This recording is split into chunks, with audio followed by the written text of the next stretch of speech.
Thank you everybody for joining us. We're going to go ahead and get started. We're very excited to have you here at the Ocean Equity Collective launch.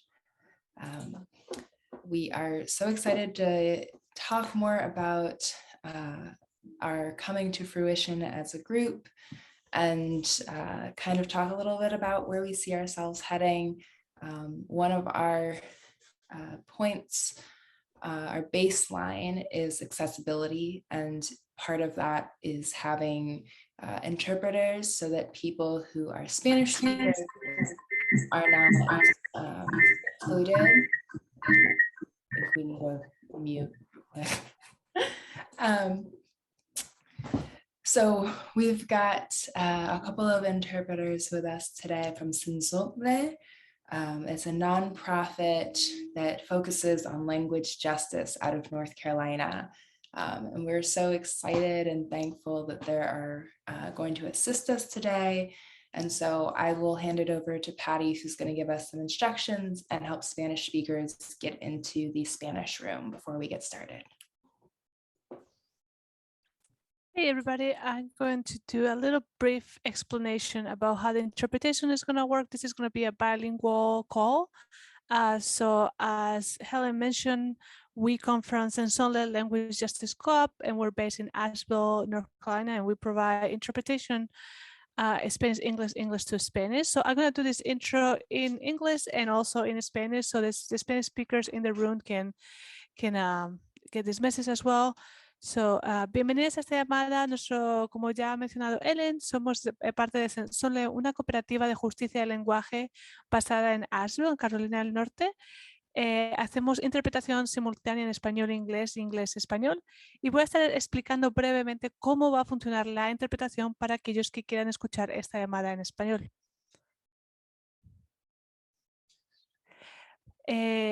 Para acceder a la interpretación, ahora mismo no lo van a ver disponible porque todavía no se empezó la interpretación, pero en cuanto yo termine con esta presentación lo verán. So you're not going to be able to see this icon right now. You will see it in 1 second once that I stop with the presentation, so we will get assigned as interpreters. So I'll explain it briefly how to access it in Spanish and then in English. Entonces, cuando ya esté la interpretación preparada, van a ver ese iconito de interpretación. Una vez que hagan clic ahí, pueden seleccionar apagado, inglés y español. Entonces les pedimos que si eres monolingüe de habla en español, selecciones la opción de español. Si estás en un teléfono inteligente, es de una manera muy parecida, simplemente tienes que dar a los 3 puntitos donde dicen más y interpretación de idiomas y una vez más elegir su idioma de preferencia. Next. So to access interpretation, once the interpretation is enabled, it has not been yet, as I say, as soon as I'm done with this presentation, you will see this little glove that says interpretation. And when you click on there, you're going to see a couple options of English and Spanish. We ask you to select the language that you prefer. If you're monolingual English speaker, select English. If you're monolingual Spanish speaker, select Spanish. And the same way, if you are accessing through a smartphone or iPhone, if it's just the 3 dots that says more on the very bottom right, and language interpretation, and once again select your preferred language. Next. If there's any issues with interpretation, if it's not working on your end or something's happened, please write it on the chat and we will try to assist you as soon as we can. Si tienen algún problema con la interpretación, nos dejan saber inmediatamente por el chat y le intentaremos ayudar tan pronto como podamos. So we are ready to go. We'll be assigned as an interpreter, and just make sure that once you see that little glove at the bottom, to select the channel that you prefer, the language you prefer. Gracias. Thank you.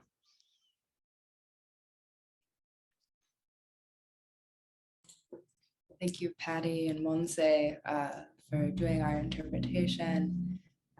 We'll give you a moment to get into the correct room so that you can enjoy the presentation and the panel and not miss out on anything.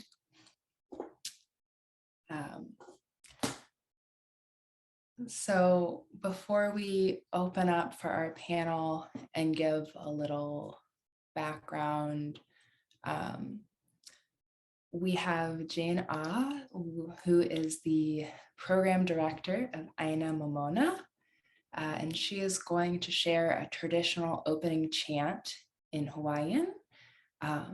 Part of accessibility is recognizing that we do not always have it, and so we won't translate the chant into English or Spanish, but instead we will get to just kind of bask in the moment and enjoy such a cool traditional sharing with us. So I'll hand it over to Jane. Mahalo nui, Helen, and mahalo everybody for joining us this evening or afternoon, depending on where you're calling from. I'm just going to open us up very quickly with an Oli Aloha, a welcoming chant, an opening chant. In our culture, we often start meetings and gatherings in this way, just to kind of give everybody a nice, good start and set our intentions. So. O nauna kahalame kalehua, he halele hua no ia naka noe, o ka uno ia, e ano ine, e li ane, ho'i o tahiti mai no oko, a hiti puno me ke aloha. Aloha e, aloha e, aloha e. Mahalo nui, everybody. Thank you, Jane. That was beautiful. And thank you all for joining us today for the Ocean Equity Collective launch. I am Helen Smith. I am the Ocean Climate Action Associate with Creation Justice Ministries. And I am just absolutely thrilled to have us be launching today. A year ago, in February of 2021, this was a concept, not a fully formed group by any means. And so we did a lot of work to find groups that wanted to be a part of this and who saw this mission as important. And so our founding members, you can see their logos on the screen now. Creation Justice Ministries, as I mentioned, Azul, Kua Aina Ulu Awamo, Brown Girl Surf, Aina Momona, and GreenLatinos. And we are so thrilled that these are our founding members and we've gotten to work together. And we're excited for the days that will come when we have more members. We spent a lot of time and energy doing very intentional visioning last summer so that we could focus on not just an agenda that was presented in front of us for ocean conservation, but so that we could focus on voices of Black, Indigenous, and people of color who have had restricted access and just kind of a lack of ties to conservation, looking at what conservation is and what it can be. And so we came up with a mission statement, and that mission is to foster the next generation of ocean stewardship. This is our vision. I'm sorry, it was flip-flopped. Our vision is to foster the next generation of ocean stewardship. We envision a community-centered and led sustainability movement where the ocean's, the ocean possessive ecosystem is conserved, accessible, protected, and cherished by all people.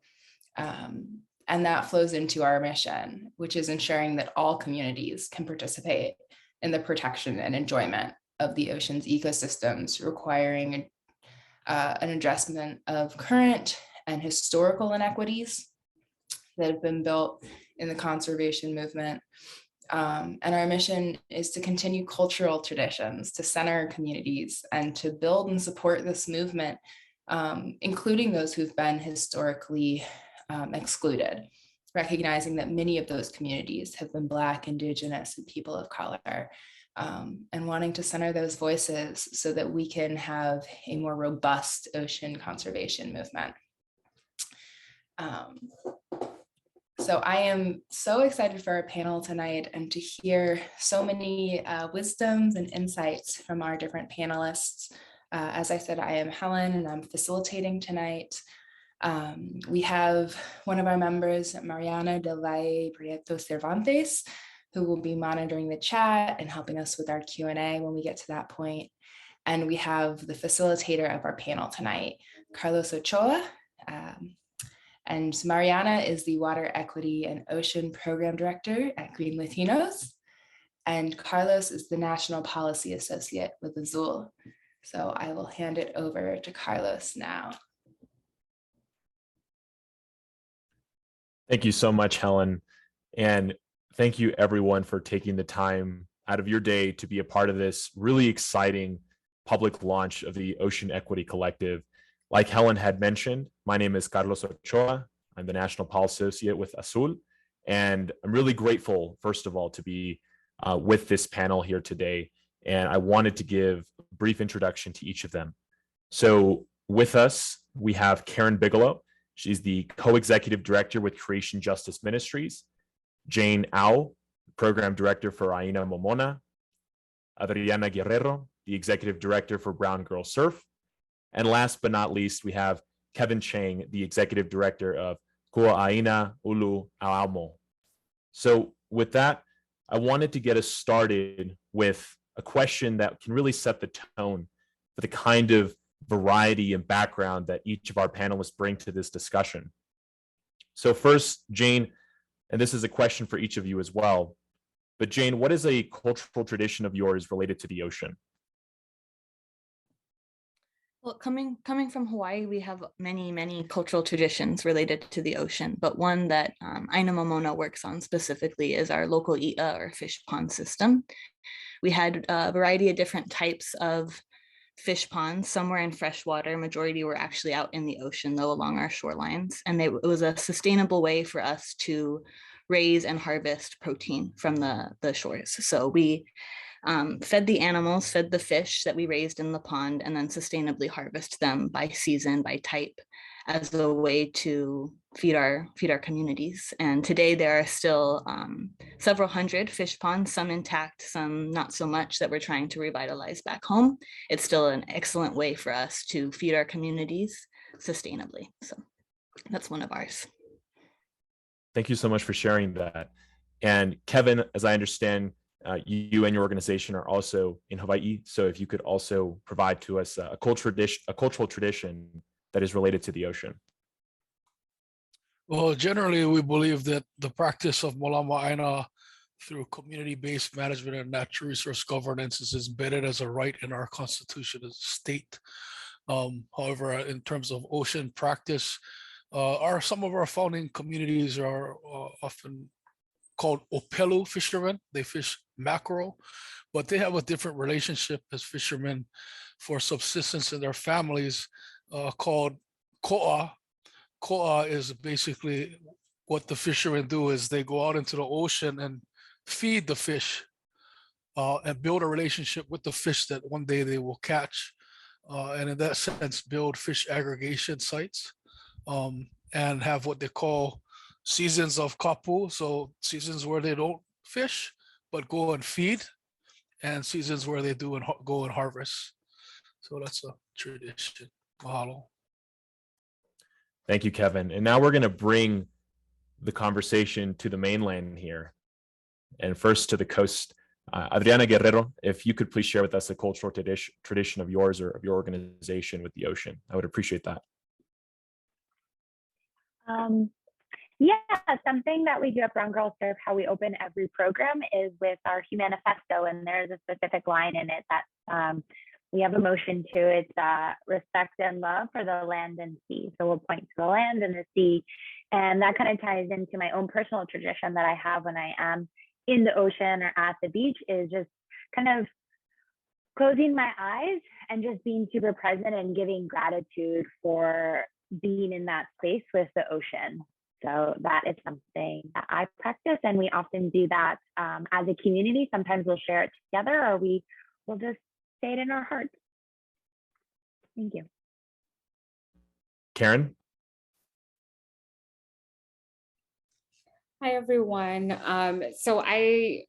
Creation Justice Ministries, we don't represent a specific population of people. And so we just want to do the work towards protecting those cultural traditions that are in existence and making sure that we are asking the question of who has access to it. And so personally, I don't belong to a population or a community that has traditions related to the ocean, but instead want to just acknowledge that my ancestors and people often who look like me were excluded from being able to have those cultural access to the ocean. And so also representing that lens as well as a part of the Ocean Equity Collective.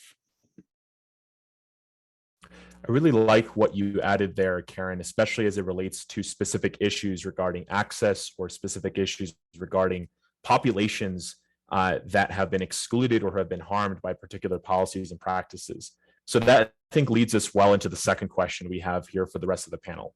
And that is, and to stick with you, Karen, what are some issues that your organization are facing right now? And what are you guys doing to address these issues as it relates to issues impacting Black, Indigenous, and people of color? I think part of it is that, as we have seen, there's the issue of who has access and who has control of the narrative when it comes to what is the future of conservation. In this case, of ocean conservation, what is the narrative around it? Who are the people who get to make decisions about it? And also who is left behind? And so a big part of what we're talking about with the work that we're doing at Creation Justice Ministries is trying to safeguard, to make sure that we are standing in solidarity with other communities so that people do have access to ocean, that cultures are protected, that diets, food security, and other cultural practices can be protected, while we also care for the ocean and the rest of the ecosystem. And so for us, that is the main goal that we are facing, and wanting to make sure that Black, Indigenous, and other people of color communities don't get policed or legislated out of their culture.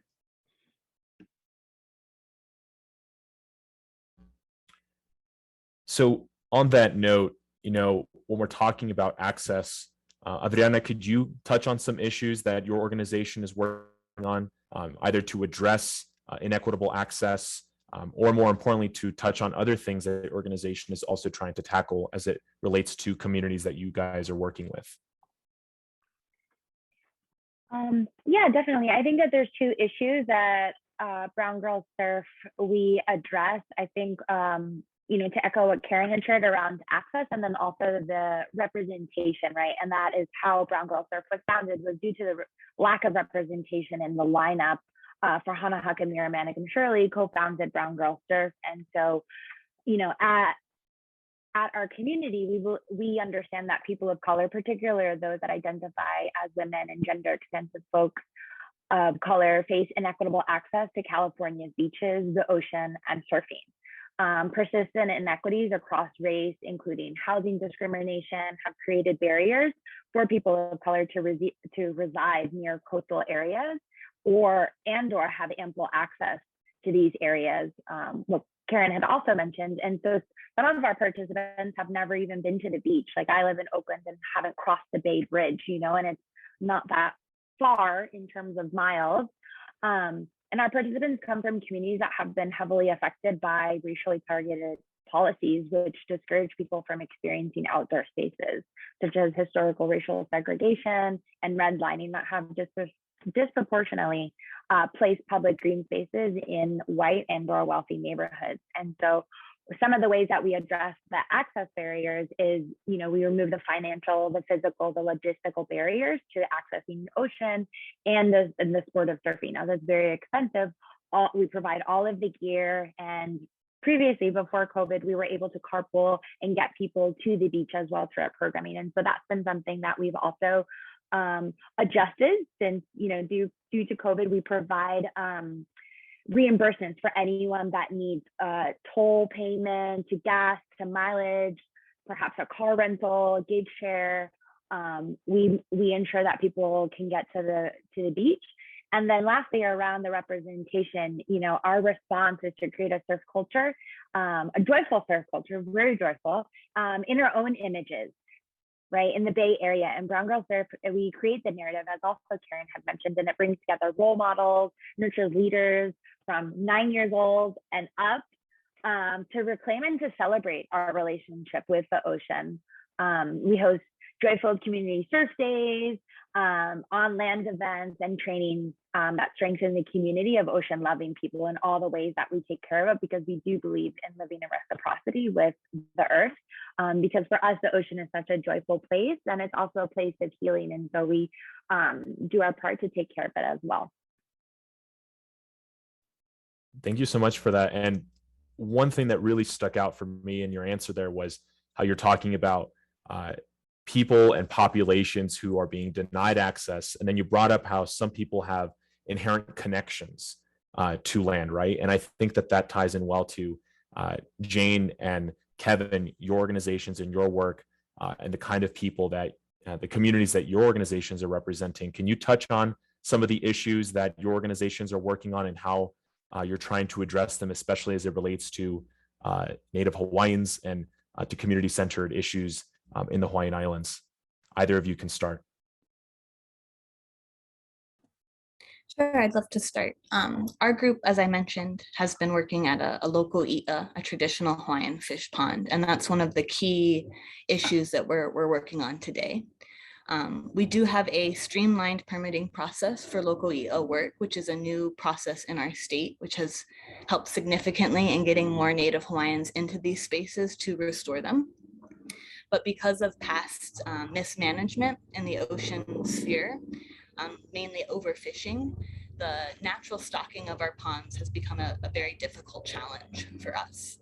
And we've gotten to a point where we do need to rely on hatchery-raised fish for the success of our ponds. I apologize, there's a helicopter flying over, so one of the things of being in an occupied territory. But we are constantly working to figure out ways we can revitalize and restore our fish ponds to the extent that they were once at in ancestral times. So one of our challenges today is making use of hatchery raised fish and figuring out how we can best restock our ponds in a modern setting, while also working to restore the reef habitats that have been damaged and overfished for generations.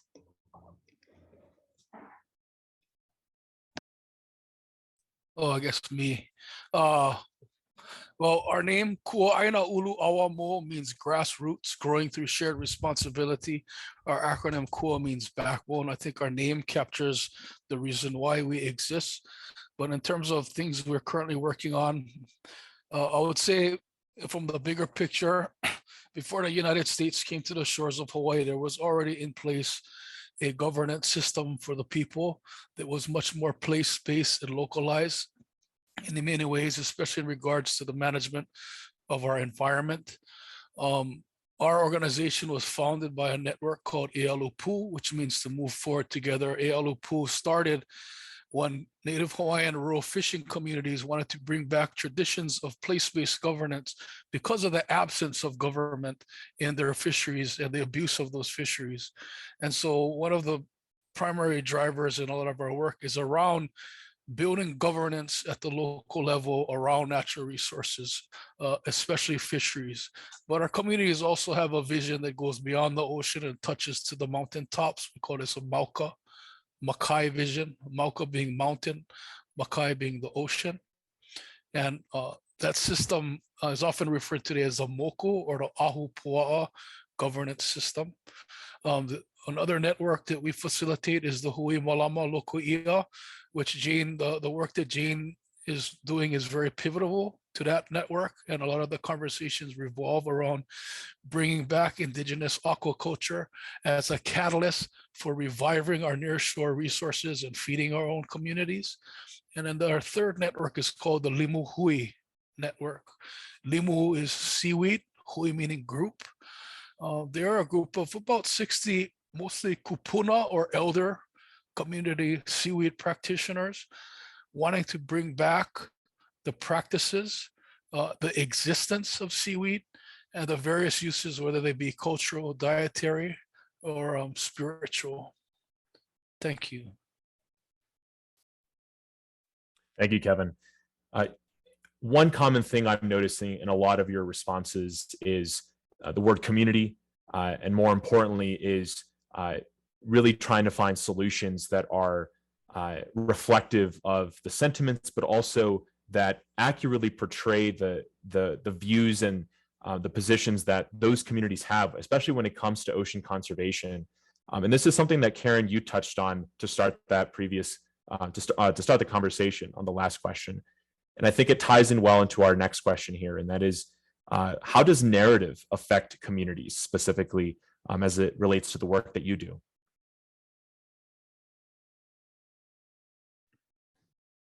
I think narrative is very important because it does have, sorry, I'm trying to think of how I want to word it properly, but when it comes to narrative, I'm always conscious about what are the type of verbs that we're using, where are we putting power to the words that we're using? And so are we using words that's, one, historically accurate, but then also are we using words that put the power in the proper place, or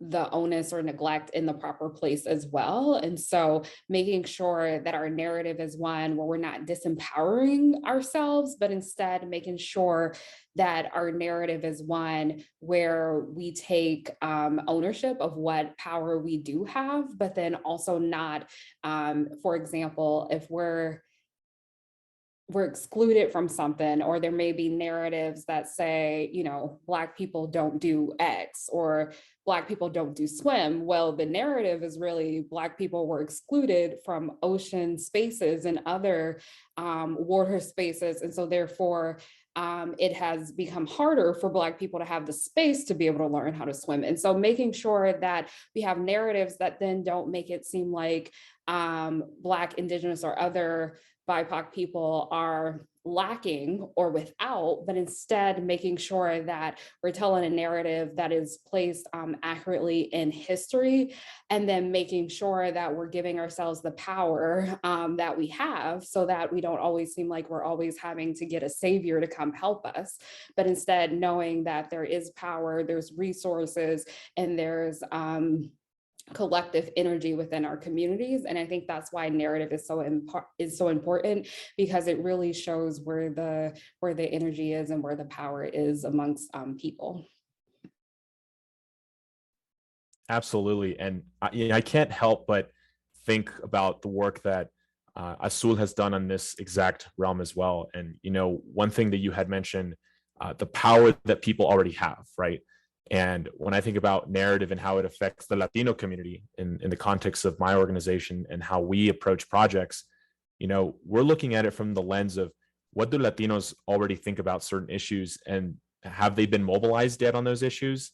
And I think the specific thing that comes to mind is when the plastic bag ban debate was going on in California several years ago, Azul and our executive director had already known that Latinos, like abuelitas, our grandmothers, would walk around with reusable bags. And that was something that was already a known conservation technique that was in existence in every Latino household.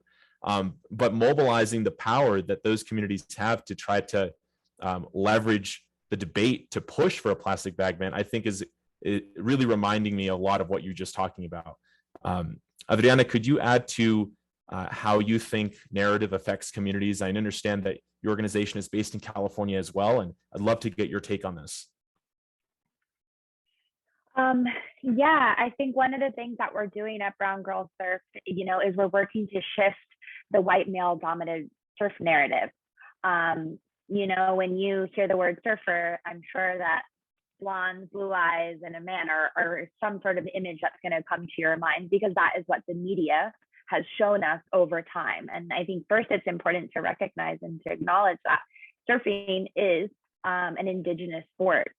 And so that is something that we talk about a lot at Brown Girl Surf. And, you know, in narrative, it's, you know, we're creating it in our images, right? Like that S is really important at the end, because it's not a collective. We are celebrating all of the beauty within our community. And that is the surf narrative and the joyful culture that we want to be represented in the lineup. And, you know, it makes me think of a really beautiful thing that the staff, it kind of evolved over summertime, but, you know, there was this conversation that was coming up with some of our youth over summer camp, right? And it's for 9 to 19 years old. And often those questions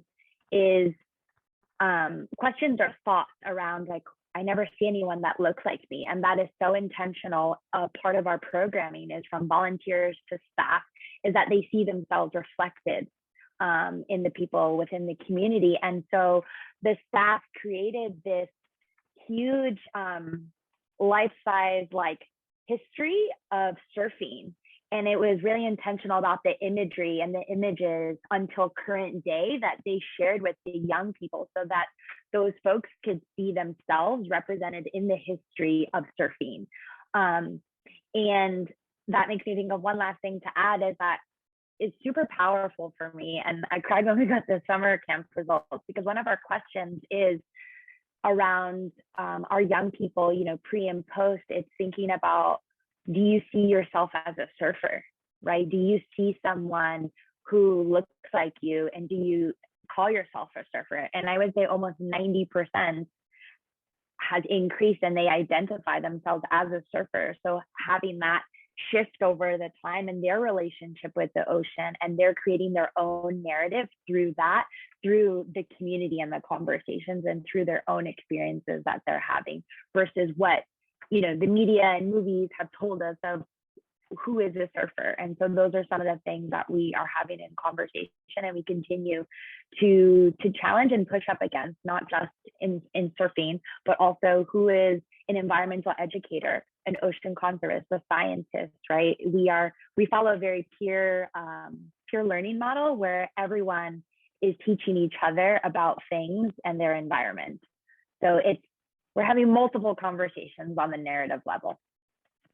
And there's nothing wrong with multiple conversations. To that point, Jane, can you also add in here how you think narrative affects your community specifically? Yeah, absolutely. I think narrative is similarly a really big topic for our community, following generations of colonization and the loss of our language and the inability to practice many of our cultural practices.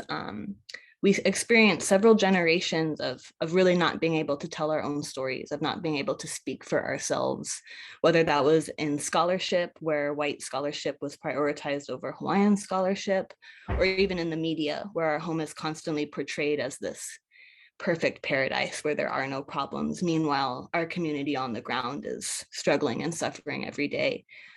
We experience a lot of loss in losing autonomy over our own stories and not having access to those narratives. And so today there's been a huge push for many generations to reclaim that space and to be vocal, to tell policymakers, tell other community members, tell our leaders exactly who we are, what our story is. And that works in different levels. Sometimes it's a simple fact of teaching true history, the actual history of what happened to our people in this place. And other times it's more focused on like specific issues or specific practices, and kind of reclaiming that this idea that as the indigenous people of this place, our ancestral experiences, our ancestral practices are worthwhile to pursue, and they're actually needed today when we're facing so much unsustainability, so much reliance on imported goods. There's a clear need to turn back, look back to what was, for inspiration, for information. And we are trying to more and more lead that narrative and lead that push to give Indigenous people autonomy over what systems we use for food, over what systems we use for resource management, because we do have answers and we do have input to share. So that's one of the ways that our community works with narrative. And Aina Momona specifically has recently been trying to increase our educational efforts and go on Instagram and go on our website and write blogs to teach not just our actual community members, but beyond, the issues that we face and what we're doing to combat those. So that's how we utilize narrative. Thank you, Jane. And before we get to you, Kevin, if I can just give a quick reminder to all of our panelists to please slow down. This is for our interpreters to make sure that they are able to properly interpret everything that you are saying, so that those who are listening and watching and everything along those lines are able to really grab everything that you're providing to us. So please, just a reminder, everyone. Kevin, please go ahead. Thanks, Carlos. I guess when you talk about narrative, I was just thinking about what James Baldwin said, is that sometimes people it may be easier to cry than to change. And we speak to, I believe, a narrative of agency, which is where change is, from protest to policy. And where we work with a narrative of self-governance, self-determination, or co-governance or co-management, and that we can do these things together, and that there are traditions in our lands that were here before we were told what to do by outside narratives. Not to say that outside narratives can be helpful as well, but we can also ground and be empowered in where we are. And I think of another narrative is actually in our vision mission. When we talk about access, I think sometimes we're thinking of access between like my house to the shoreline. And certainly that's an issue that we have to confront here quite often. But another one is about building the pathways. A word we often use is awai, which is often the waterway from the mountaintops that come down to feed your agricultural fields. And we need to build the pathways so that our young people have career pathways for taking care of our ocean, for taking care of our shorelines, that they can start to see their faces embodied in the management of their communities, rather than outside researchers or outside managers. And so it's building that pathway for our young people to not just be reflected in what we talk about, but to actually be there. Say when a community member goes to the shoreline and has a management concern, that the people they interact with have a cultural understanding and foundation that they can all kind of meet on and work together with. And that's about changing the economy. It's about changing the culture. It's about carrying the awa mo. We use the term awa mo specifically because it is a metaphor for the carrying stick that's carried on many shoulders, because some things like the environment are things we all live in, care about, and have to carry the burdens of together if we're going to change. And that's changing ourselves, our culture, and the way we govern our environment. Thank you. Thank you, Kevin. When you talk about how people wanting to care about the environment, one common mistake, one common inaccuracy that I come across often in the Latino community, and maybe some of you as panelists or those who are listening in have come across this before, but this idea that Latinos only care about immigration, or that immigration is the primary motivator for the Latino voter or for a Latino community member.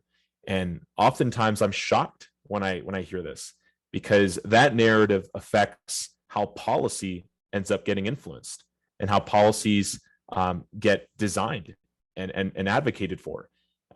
And to a lot of people's surprise, Latinos are overwhelmingly very supportive of the protection and the conservation of the environment.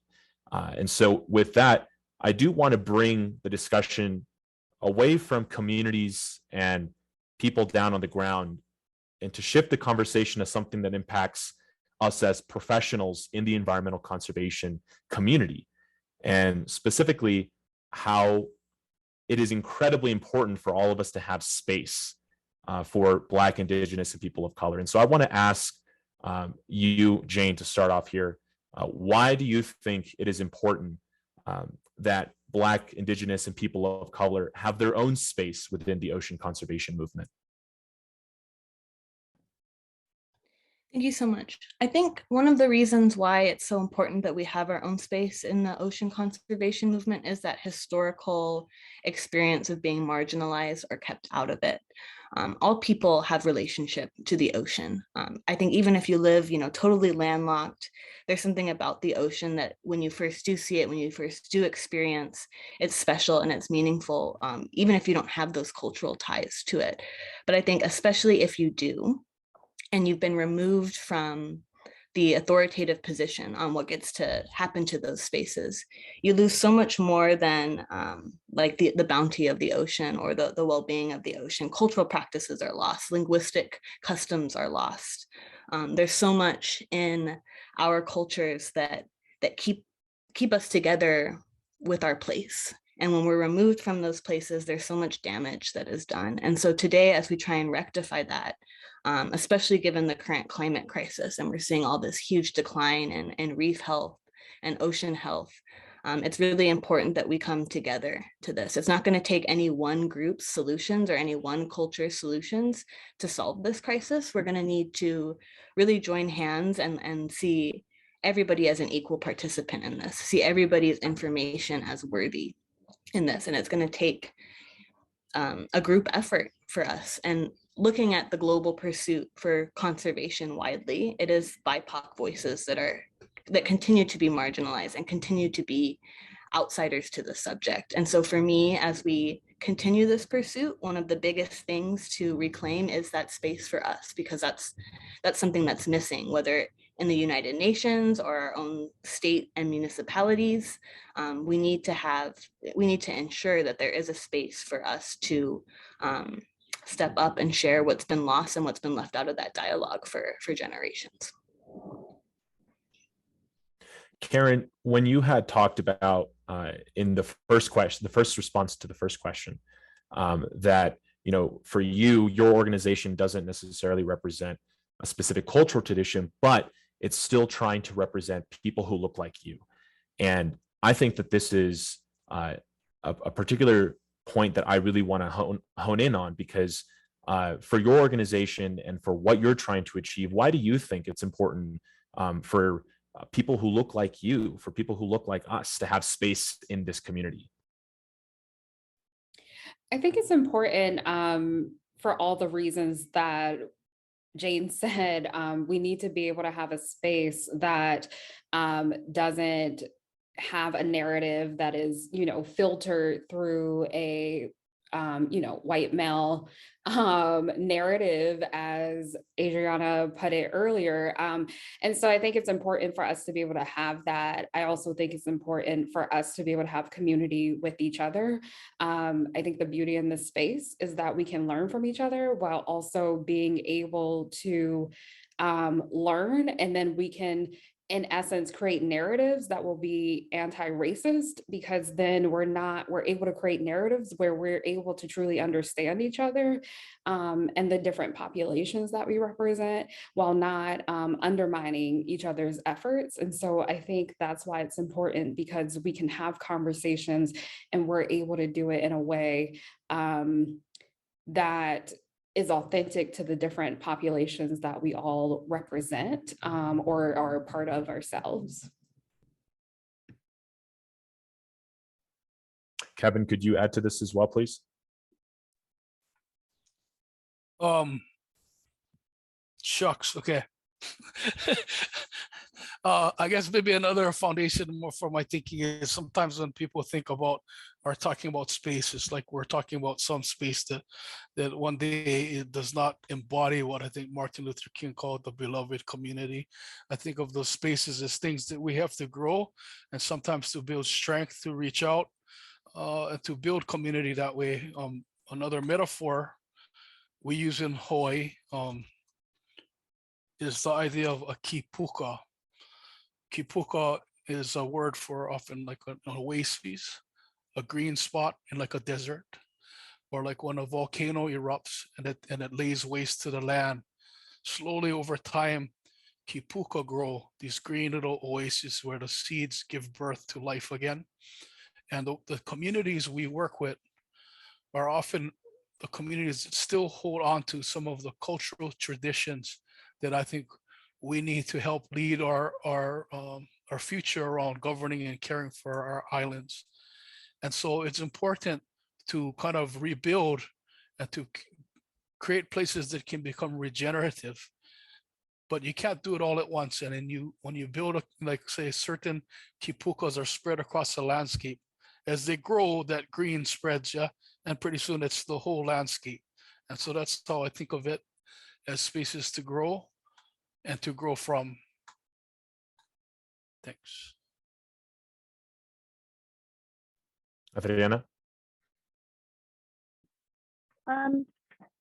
Yeah, what I was thinking about to add to what other folks have already shared is the aspect that Brown Girl Surf is by nature an affinity space, right? That anyone that identifies as female, gender expansive, who's seeking a female-centered space. And I think the beautiful part around us having our own space at Brown Girl Surf, and we oftentimes refer to ourselves as a movement as well, is that not only it's a place for joy, but a place for healing. And so Karen, as you've mentioned, a place of building community together, oftentimes there's comfort in someone understanding your experience, and oftentimes not having to explain your experience, and they understand in a way because they might share a similar background or experience that you've had based on your identity. In some ways, you come into Brown Girl Surf and it's kind of like you kind of feel like you're home, right? And there's sometimes where you don't feel like being joyful, you know, like there's a joyful rage that we talk about. I think we've all kind of felt all the emotions in the past, you know, last 2 years. And so that has been really important for us as a space of healing, so that we can restore ourselves and take care of each other, so that we can continue to build the energy and the momentum around the movement that is ocean conservation and protection. You know, something that I constantly remind myself is, you know, you can't pour from an empty cup. And so in order to take care of our communities and this work, because it is a marathon, not a sprint, right? Like to continue taking care of the earth and the ocean. So we oftentimes come together to recharge in that way, so that we have the energy to continue. And I think that is what is necessary when you have an affinity space, particularly around non-dominant identities and other communities that have been historically excluded from conversations such as this. I can't speak for each of your own professional experiences, but I can definitely relate to the feeling, the physical and psychological feeling of walking into a room, or in this case, a virtual space, where you can have that sigh of relief, because immediately people understand where you are coming from. And more importantly, they understand the challenges that your community might face, or that you yourself might face in a professional community. And I think that the OEC here provides that kind of opportunity to really be in a space that respects that kind of essence. With the creation of this kind of space, however, we also have objectives that we want to accomplish. And that leads me to the next question here for all of you. That is, how do you think that the Ocean Equity Collective can help your organization's own policy goals, or other goals if you're not particularly focused on policy? And if you could please start us off, Karen, I would really appreciate that. Yes, so with Creation Justice Ministries being an organization that looks at federal policy, we do not have a lot of grassroots capacity being a small organization. And so I think the beauty in this group is that it will help us to be able to hear first-person narratives, to be able to hear from those who we otherwise would not be able to engage with, and to be able to hear perspectives that, you know, I can speak from my perspective as a Black woman, and not being able to speak for Black people as a monolith, but then being able to hear from others who have other lived experiences, I think is very powerful. And it also helps how we even interpret policy and how we interpret whether it's racially equitable or not, and if it's going to be something that could be, you know, harmful to policies. So I'm very excited and encouraged to be able to just learn from each other as we go through this experience. And I think that will be so important as we do a part of that narrative setting and being able to just increase our analysis when it comes to policy moving forward. Kevin? What's the question again, Carlos? No worries. How you believe the OEC is going to help your own organization's policy goals, and if you're not particularly focused on policy, other goals that you are focusing on.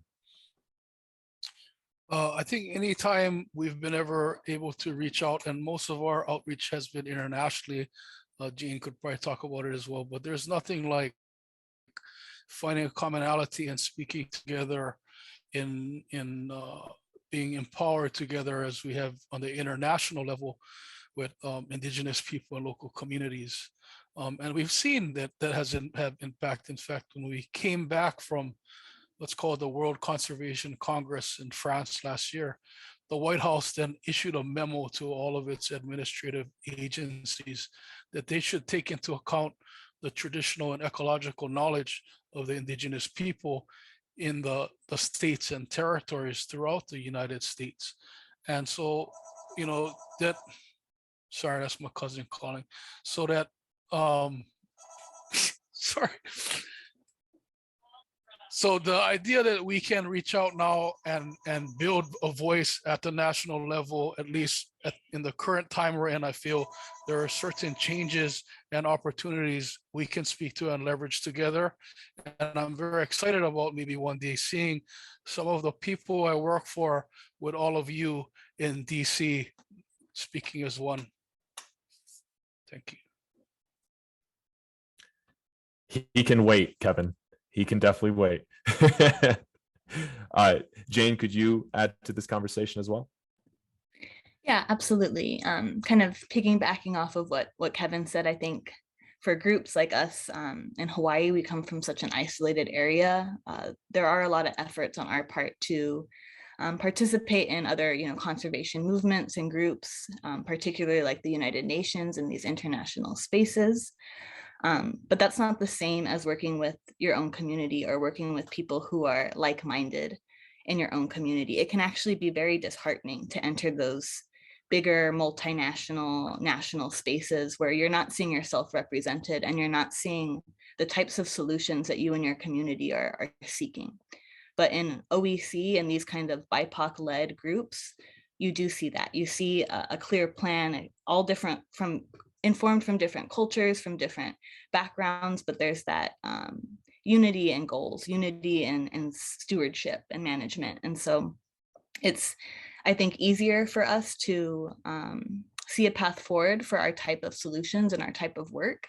And also in terms of policy, we're always trying to move away from policy that's made for us into policy that's made by us, like written by our community, for our community to address our needs in real time. And I think in this space, we're more readily able to achieve that type of advocating for our communities because it's happening beyond just our small individual silos. So that's some of the benefits that we see in being a part of this collective. And we are very excited to see it grow and expand because we can only, do more together. So.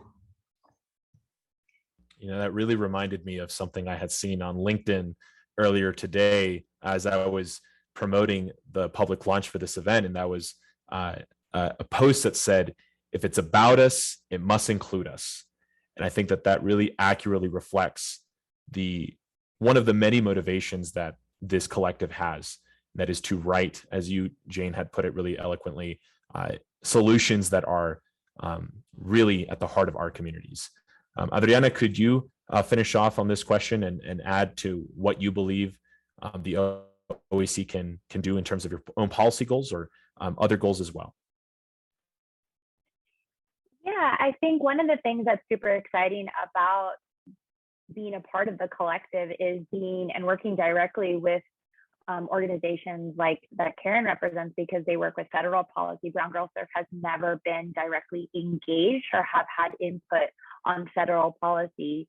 You know, we are much more community-centered, smaller grassroots organization, and our advocacy work actually has grown a lot. And part of our mission and our work is to amplify the voices. And so I look at that and we see this as an opportunity to do that, amplify the voices of the surfers of the Bay Area and then the state. And so, and as well as sharing what we're doing on a local level, you know, we recently had a successful win in Pacifico, working with the city to reevaluate their inequitable beach permitting system. And so I think that there's a lot of opportunity for sharing wins and challenges and how we can learn from each other, both sides of that as well. And then where there might be frameworks, right, to elevate that from models, not only in the Bay Area, but in Southern California, state, and then federal. You know, my own learning, being a New Yorker, moved to California, it's very different having the Coastal Act and who has access to the beach,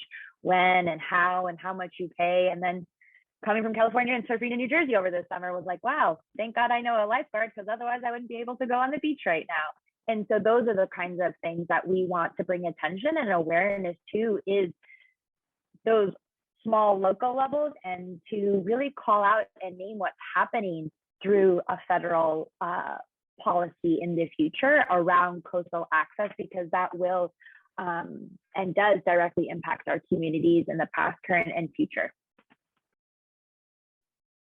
Absolutely. And I think what adds to the unique range of experiences that we all bring to the table here is not only just this really foundation of community-centered solutions, but also that all of us here are engaged on the local, state, or even federal level in varying degrees. I think that certainly is a strength when we're talking about the diversity and the kind of solutions we can bring to the table.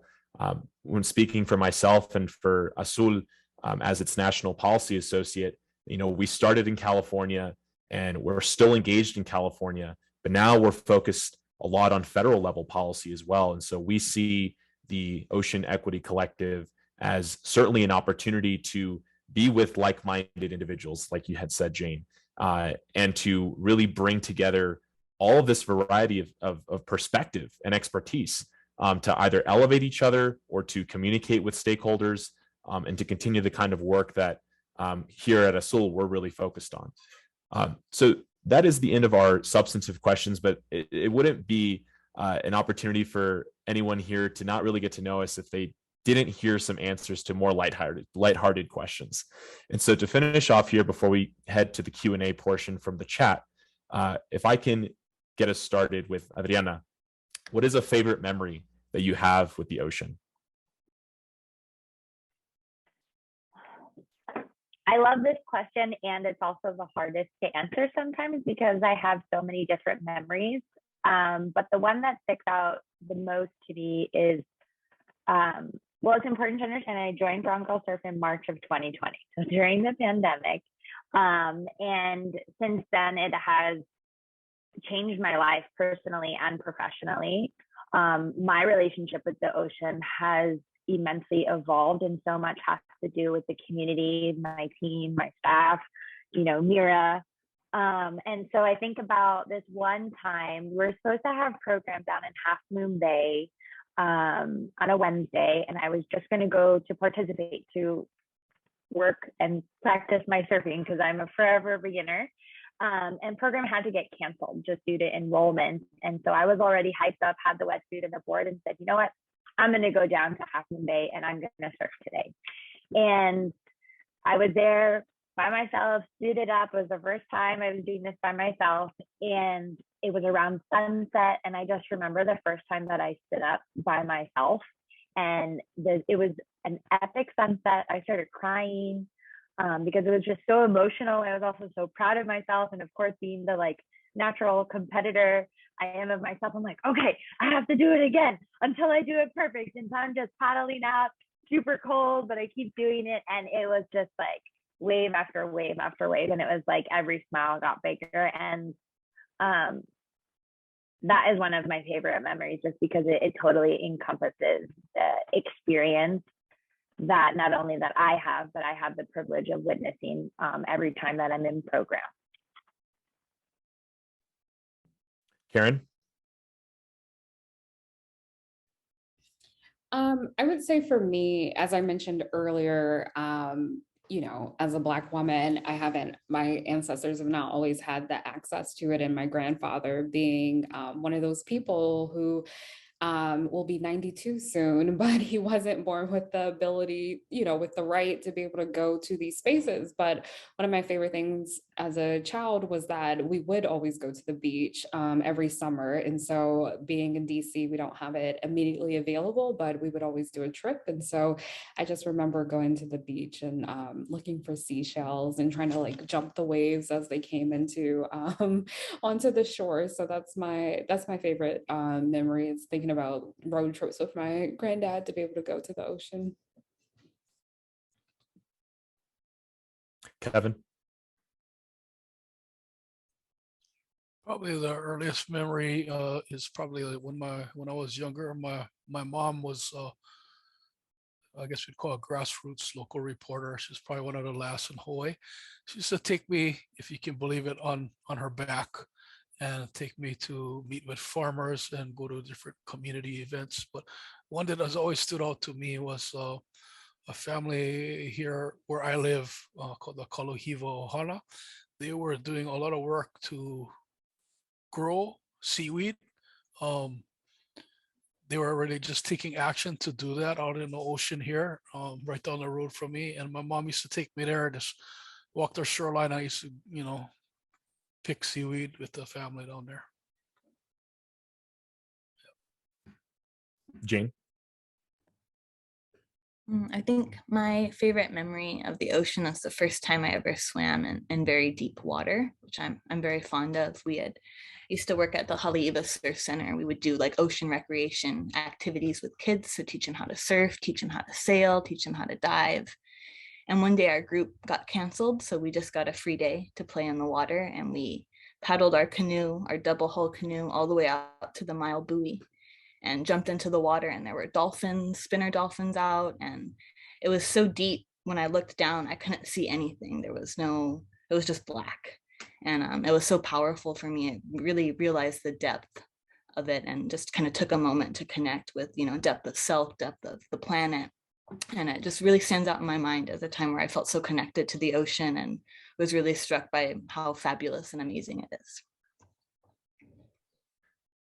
Thank you, Jane. And I got to put in my memory as well.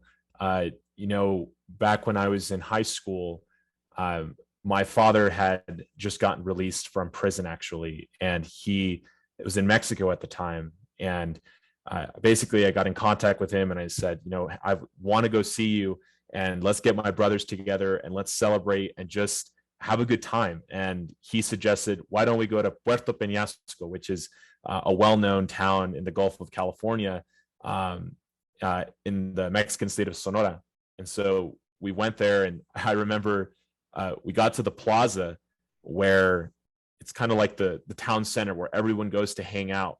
And basically it was insane. There was thousands of people dancing. And what I found out later was that we were there basically during this period of time where a lot of college students and family members basically take a week off and just go to the town center and dance. And I remember being there with my father and my brothers and just hearing the waves in the background and seeing thousands of people dancing in circles. And that for me was a beautiful memory because it was an opportunity to be with my family and to be reunited with my father, but also to feel you know, the wind hitting you and the sound of the waves. And it just goes to show that not even in this country in particular, but in other places outside of our borders, the ocean plays such an important role in communities. The ocean plays such an important role in connecting people together. And that was especially the case for me with this particular memory, and I will always cherish it. Thank you, each of you, so much for taking the time to answer these questions and to be a part of this public launch. And now I want to pass it off to Mariana, who is going to bring up some questions from the chat box to offer up to these panelists here. And I'm excited to see what kinds of questions our attendees have thought of.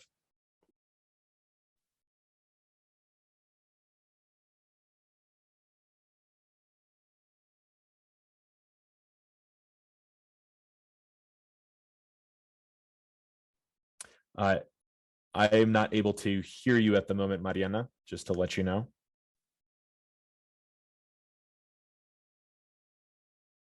Hold on a minute. Can you hear me? Yeah. Good. Awesome. Thank you. Yay.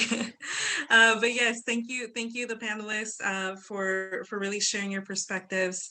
Really appreciated the conversation, both from the panelists, but also from the chat. And we're getting some really great feedback on what people are taking away from this conversation. So panelists, feel free to look at those. I just kind of wanted to also just say that I'm very proud as a member of GreenLatinos to be part of the Ocean Equity Collective.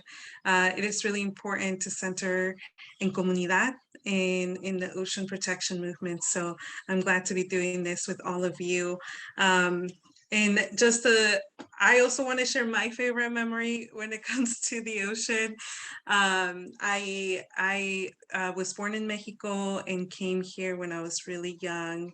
Didn't really get to enjoy the ocean, even though I lived really close to it and lived in a really great Bay Area.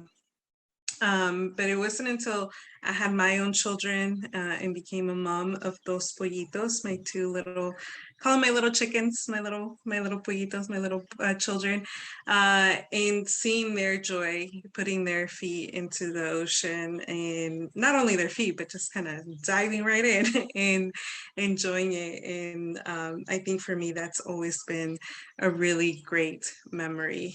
In kind of keeping this conversation of joy, I did want to start off with a question here from Paulita about, how all of you, if you can speak a little bit to a specific thing that you feel proud of bringing to this work, to this ocean protection work. That way we can definitely energize ourselves and think about some of the great work that we've also done. So I'll pass it to Jane and maybe you can get us started. Sure, I'd love to.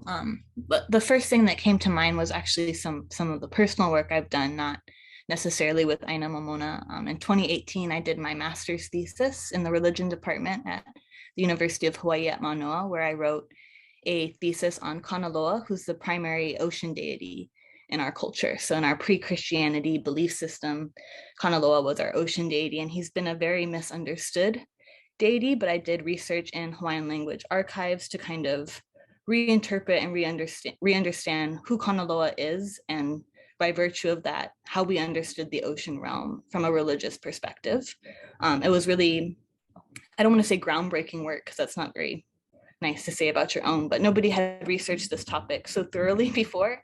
And I was able to learn a lot. And since doing that research, I've been able to share my findings with a lot of people. And it's just kind of been a nice way to dive into our ancestral knowledge and bring that back up to the surface. Yes, love that. That is really important work. Adriana, do you want to speak a little bit to that? Yeah, the first thing that I thought of actually is I'm really proud to bring Oakland. So we call it the town, and our voices from our community. I know when I shared, we got our Rising Leader end of year celebration on the beach, and we were just giving an update on some of our work we were doing in Pacifica. And I had mentioned how we had joined this and another collective, and they were so stoked. And they were asking how they were going to get involved. And so that is something that I am really proud of, is to be in the position that I am kind of like the megaphone, but I won't be the only one at the table. And so that is something that I'm really looking forward to, is bringing our youth as well, particularly our rising leaders, and ensuring that their voices also are at the table and are part of the policy work. As Jane, you had mentioned before, policy that is made by us, and so ensuring that their voices are also included. Yes, definitely an excitement thing now that we have launched this, seeing how we can continue to grow as a collective. Karen, did you want to speak a little bit to it? Sure.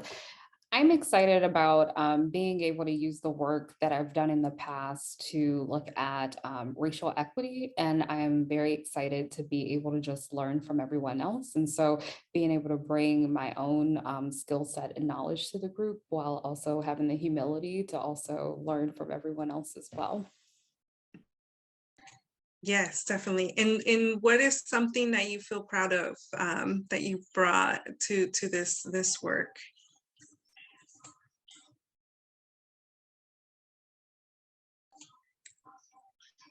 Karen, that was to you.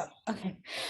So I'm still relatively new to the work for Creation Justice Ministries in comparison, but I'll just give a special shout out to Helen Smith, who has been doing a lot of the work of really gathering people and meeting. And I'm very proud of the work that she has done and represented Creation Justice Ministries to be able to really show this work, to be able to do a model along with Jessica and Christian that really shows what it looks like to be anti-racist, to really be able to do the work in a way that makes sense for all of our needs as BIPOC communities and BIPOC organizations. And so I won't take any credit for anything, but I am very proud of the work that has been done. And I really think that just even how this group came together is an example of work that of how other groups should come together in the future. Kevin or Carlos, is there anything that specific that you are proud of bringing to the ocean conservation movement? Maybe there was a time where I would say youth and hustle, but I don't think youth can be said anymore. I somehow have still been able to continue to hustle. As much as people are anti-hustle these days, I still have the hustle. Maybe some knowledge in law and being older, and I'm a musician, and a musician who's always been interested in environmental justice, maybe because those themes have been interwoven into my childhood and my community. And so I bring all that. I can't say that's all talents as much as their experiences and sort of I don't know, forms of feeling and listening. To quickly add to that, I would say that for myself, coming from an immigrant background and seeing how over my lifetime, growing up in particular neighborhoods where there literally wasn't a park that was nearby, or if a trip to the ocean would literally be like the year-long big vacation everyone was looking forward to, these kinds of personal experiences that I would have never thought about as a kid or as a young teen, now influencing the work that I do. It's really motivating for me to bring those personal experiences to this collective. And more importantly is I feel that, being a part of Azul has magnified that, because you're surrounded by, I'm surrounded by coworkers who have different experiences, but at the end of the day, it still comes down to trying to create more equitable access, trying to create more conserved places. And overall, very excited and glad to be a part of this collective. Yes, definitely agree with all of that. And then just kind of, staying in this in this perspective, we do have a question here from a younger professionals, right? And their question is in regards to any advice for young professionals in universities within the marine space who are feeling like the environment is inclusive, who are not feeling like the environment is inclusive enough for the BIPOC voices. We are comfortable sharing concerns within our own friend circles, but it's so much harder to speak up mainly non-BIPOC spaces. where we may face microaggression. So any advice on that and anything that you all have experienced? I'll kind of leave it open and see if there's anybody that wants to answer first. Go ahead, Adriana. I can share quickly just a few things that came to mind. One is boundaries, taking care of yourself, because it's emotional work. Even microaggressions really should be called macroaggressions, and how they do impact us and the trauma that it does leave, especially in academic institutions. And so boundaries. How are you taking care of yourself? And definitely having a safe space of friends, but also seeking out allies potentially in this space as well, who are willing to make noise and not be afraid of it. I mean, I definitely can understand it, even myself throughout my professional career, how I was much more quiet and timid. None of you really know me on that way, but I was. But you know, it takes time, and it obviously is the comfort of being in community with other people. And so it sounds like you do have a group, and so that could be something where you all gather together and kind of, I don't know if there's like a forum or a town hall that can be addressed in that way too, and of course with the help of allies or other professors as well, because I would be surprised that they also themselves, even though there might be an age gap, that they have felt that throughout their profession as well, and probably still do at the institution, the universities. Yeah, and I'll stop there. Boundaries, that is very important. Yes, fully agree, and still learning boundaries myself here. Karen, anything that you would like, any advice that you would like to share? I agree with everything that was just said. I think allies are very important.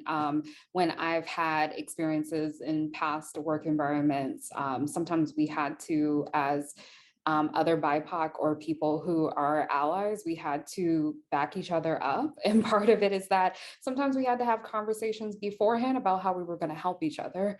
And so sometimes it meant that allies had to stick their own necks out in order to advocate for things that BIPOC people had been saying for years. And sometimes it meant that, oh, I don't feel heard. And then sometimes it meant if I heard someone, for example, saying, an idea, and then a non-BIPOC person repeated that idea as if it were their own. And then you go at that point and it's like, oh, that actually sounds very similar to how someone else said it. Can you explain how your idea is different? And so sometimes it's a matter of that, but I also want to respect that that is hard to stick your neck out. And so I think you have to just find where that discernment is about what places are comfortable and which ones are not. But I think a big part of it is that sometimes you have to have a bit of a strategy sometimes before you go into conversations. Yeah, definitely agreed on that. Jane, Kevin, Carlos, any last advice for this question? Well, maybe I can quickly bring the old man answer. I think I agree a lot with Karen, and strategically. I come from a different experience where I'm probably the one doing microaggressions, but to some degree, I don't have time for microaggressions. If it's in the culture and community I'm in, then I have to figure out how I'm going to deal with it. But I think you have the capacity to build community where you are, because you have no choice but to be where you are. And I think, like Karen said, is to strategically, when a certain thing is really of a negative impact on you or people like you or your community or your culture, then I think you can build the community and find a way to address that in ways that don't isolate you. And if you are feeling isolated, then something really is wrong, and you got to find a way to address it. It's like, to me, there's no choice. They're there, you know.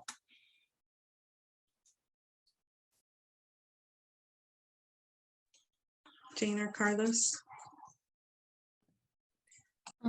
I'll share something briefly and kind of thinking towards closing our session, and just some last thoughts. I know this is a common experience. And I'm not sure if this is advice so much as just a thought suggestion, but don't be afraid to push.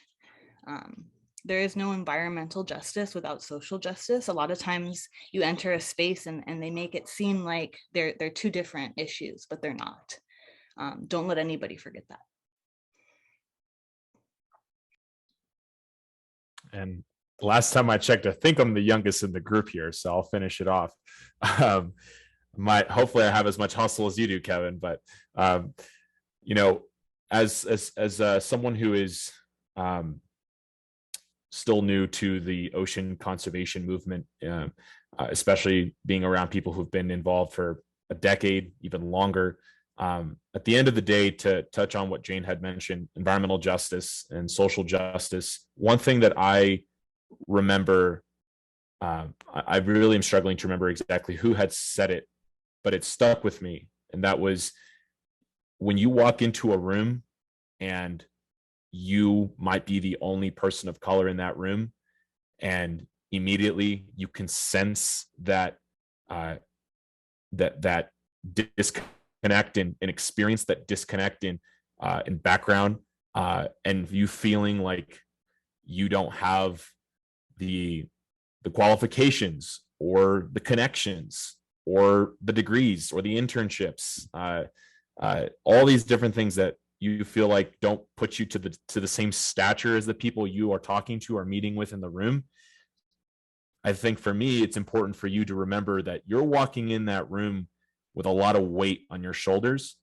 And I understand that that can be stressful. It's been stressful for me sometimes, but you walk into that room with your family on your back. You walk into that room with your community on your back.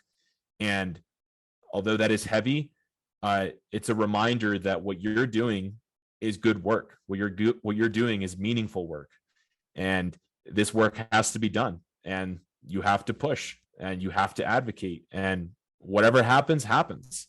Having a strategy is important, but at the end of the day, I think that you have to go in there and you have to fight for your values and fight for the communities you come from.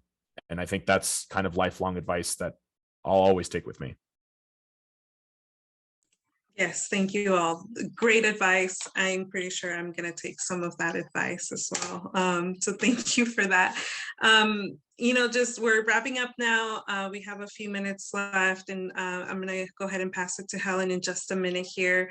We did have a question about optimism, right? We have such conservation issues that have dire consequences if we don't properly address them in this generation. So we'll go around, and if y'all can just give maybe a couple of sentences of what is one thing you want our guests to leave with kind of this question in mind. Jane, and then Kevin. I think in terms of staying optimistic, for me, it's always falling back on that sense of community and the community that roots us into this work. It's difficult work, but it's not lonely work. We're in this together and we have each other, and that's something positive to hold on to and remind yourself even when times are rough and things aren't looking great. Collectives like this, community like this, is a great solution to those dark times and those pitfalls. And I really do believe that together we can make these changes happen. So focus on the unity when you can. You know, we're all here because our ancestors were optimistic. We all exist and have survived and lived through whatever we have lived through, and they lived through what they have lived through. And so we all stand on strong ground. You may not feel at times that it is, that maybe you feel alone, but you're not. Your ancestors are with you, and they put you and set you on this pathway. Mahalo. Thank you both. Carlos and Adriana? I think the takeaway is that, you know, I see this a lot in the environmental conservation community, and that is eco-anxiety, feeling like just the weight of the world is just, it makes you wonder whether everything you're fighting for is even worth it. And I think that the optimism you should feel coming away from this conversation is that where we have come, how far we have come from 10, 20, 50, 100 years ago, I think is a good sign of the progress that we have made. And there's still so much more work to do, but where I envision, I would rather be in the environmental conservation community today than at any point before today. And I think that just goes to show that we are really making progress towards something important.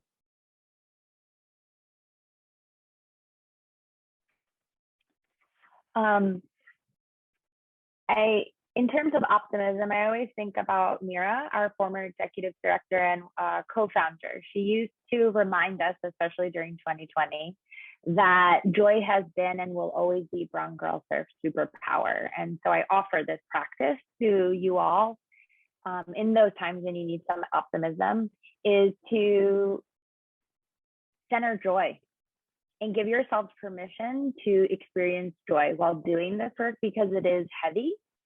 But as Jane mentioned and other folks, that you're not alone, and get in the water. That for me has really, really connected me to this work. And it truly is amazing how much the ocean will just take it all away. I love that. And Karen, final word here.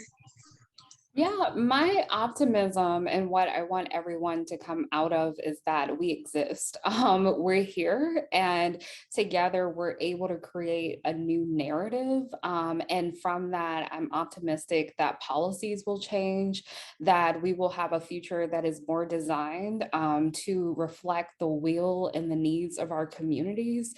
And that we've always been in this space, but now we're creating an environment where we can no longer be ignored for the work that we do and our deep-rooted connections to the ocean for those of us that are in these coastal communities. Beautiful. Thank you all so much. I'm leaving this conversation energized and ready to get to work with all of you. So really excited about that. And with that, I'm going to pass it back to Helen, who's going to close us off. Thank you all. Thank you all for attending, to our panelists, to Mariana, to Carlos, to Kevin, Jane, Adriana, Jane, Karen. Thank you so much to Sinzonte. I hope that I pronounced that correctly, for interpreting for us today so that we can be more accessible and have a bilingual space. And thank you to everyone who spent some time with us today, who took time out of their schedules and who got energized with us. We hope that you continue to reach out, and we have a form in the chat where you can kind of sign up to be in this space more often and to be able to be included in ocean conservation. So thank you all so much, and I hope everyone has a good day.